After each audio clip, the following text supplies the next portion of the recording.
Welcome to Compact Biographies from compactbiographies.com, where we tell you interesting things about interesting people in smart bite-sized chunks. This is episode 231, The Black Prince. Edward of Woodstock, more famously remembered as the Black Prince, was one of medieval Europe's most formidable knights. He was the son destined for a throne he would never sit upon, yet his legacy remains etched into the history of England and France alike.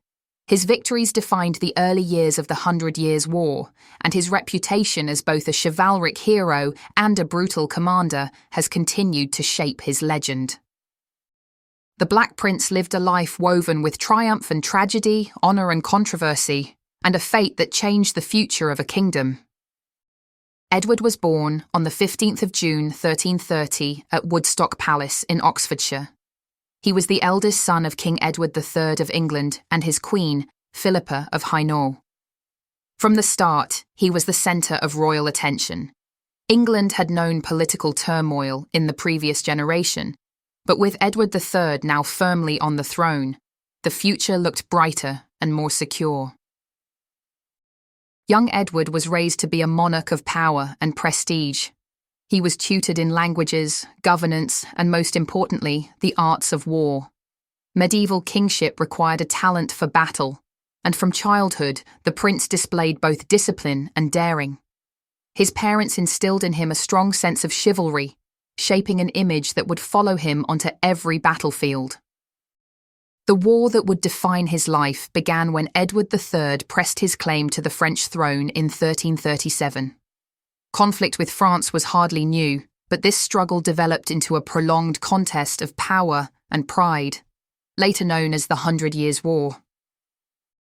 Edward was only a boy when hostilities broke out, but he would soon play a decisive part in the fighting. At 16 years old, he was given command during one of the most famous battles in medieval history. On the 26th of August 1346, English forces faced a much larger French army near the village of Crécy. The English were outnumbered and surrounded by heavily armoured knights and crossbowmen. Yet they held a crucial advantage, the longbow. Despite his youth, the Black Prince fought with remarkable composure. English archers unleashed waves of arrows that shattered French charges. The terrain worked in their favour, and discipline overcame numbers. By day's end, France had suffered a devastating defeat. Edward III refused to let his son kneel in thanks to him, famously declaring that the prince had earned the right to stand tall beside his king. The young heir became a national hero overnight. Songs praised his courage, and tales of his battlefield presence spread across Europe. It was at Crécy that his legend truly began. 2 years later, the English turned their attention to Calais, a strategic port city. Edward played a role in its capture, and Calais would remain an English stronghold for centuries to come. He received the Principality of Aquitaine as his domain, giving him vast territories in southwestern France to govern in his own name. But his most significant military triumph was still ahead. In 1356, the Black Prince led a campaign deep into French lands. King John II of France marched to confront him with a superior force. Once again, Edward faced overwhelming odds, and once again, his tactical brilliance reshaped history. At Poitiers, English troops anchored their defence behind natural obstacles. Archers created deadly barriers of arrows, while mounted knights executed swift counterattacks. In the chaos, the French king was captured. To capture a monarch on the battlefield was an almost unimaginable victory. Edward treated his royal prisoner with exaggerated courtesy, a display that reinforced his reputation as the perfect knight, fearless in combat and generous in triumph. The capture of King John forced France into uneasy negotiations that favoured England. Edward returned home, celebrated as the greatest warrior of his age. The nickname the Black Prince does not appear in records until after his death. Historians debate whether it referred to the colour of his armour or to the darker aspects of his warfare. While he embodied ideals of chivalry, he was also capable of harsh measures. Medieval war was brutal, and Edward sometimes authorized destructive campaigns to force submission. His legacy is therefore a complex blend of heroism and ruthlessness. While victories on the battlefield had brought him glory, ruling Aquitaine proved far more challenging. The region was culturally diverse and politically fragmented. Local nobles resented English oversight and rebelled repeatedly. Edward taxed heavily to finance the war and maintain authority, generating resentment. His belief in the righteousness of his cause sometimes made him inflexible. Although he possessed charisma and military skill, the delicate craft of regional governance tested him in new ways. In 1361, the prince married Joan of Kent, a cousin renowned for her beauty and charm. The match was based on genuine affection rather than political necessity. Since Joan was already a mother, their marriage created a blended family that seemed unusually warm by royal standards. Love and partnership brought Edward stability as political pressures mounted. The couple had 2 sons, Edward, born in 1365, who died in childhood, and Richard, born in 1367, who would later become King Richard II. Fatherhood added yet another dimension to his responsibilities and fears for the future. Throughout his life, Edward was physically powerful, yet his health deteriorated dramatically in the 1360s. Some historians suggest dysentery, others kidney failure or cancer. Regardless of the cause, his vigour faded rapidly. Even as illness weakened him, war calls continued. In 1370, he led a brutal campaign against towns allied with France. In Limoges, a rebellion prompted a siege that ended with significant bloodshed. Critics later condemned the level of violence, contrasting it with his earlier reputation for honourable conduct.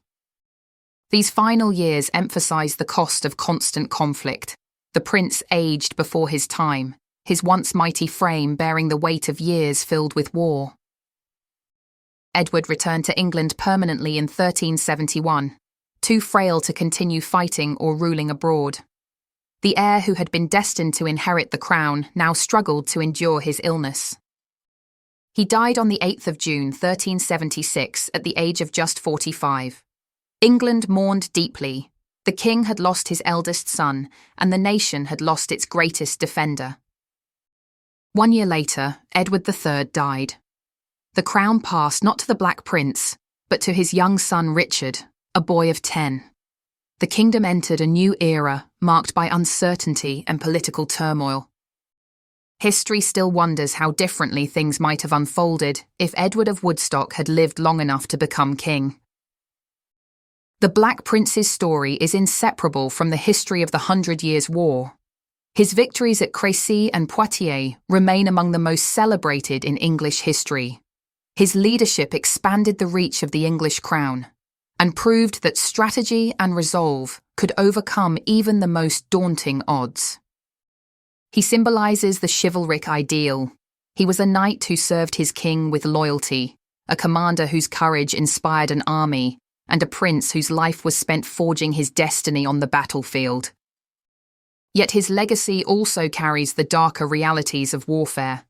His harsh campaigns and iron rule over Aquitaine remind us that glory often comes with a human cost. To many, the Black Prince is a romantic figure. Artists depict him in shining armour. Chroniclers praise his knightly virtues. His tomb in Canterbury Cathedral, with his great helm and armour displayed, continues to awe visitors centuries later. But beneath the polished reputation is a more complex truth. He was both protector and conqueror, idealist and realist, hero and terror. His story reflects the contradictions of the age in which he lived. Edward of Woodstock, the Black Prince, was a warrior who shaped nations, and a leader who inspired loyalty and fear in equal measure. He embodied the chivalry his era prized, yet he did not shy from the harsh necessities of war. He was a prince who earned everything except the crown that seemed his birthright. He remains a vivid reminder that history is not only shaped by kings who rule, but by those whose lives changed the kingdom long before the crown could ever rest upon their heads. His victories still echo through the centuries, and his story continues to invite admiration, reflection, and fascination. The Black Prince lived boldly, fought fiercely, and left behind a legacy that stands unchallenged among the greatest warriors of the medieval world. I hope you enjoyed that episode of Compact Biographies from compactbiographies.com. If you did, please consider leaving us a review wherever you get your podcasts, as it will help the show to grow. Thanks for listening, and I'll see you next time.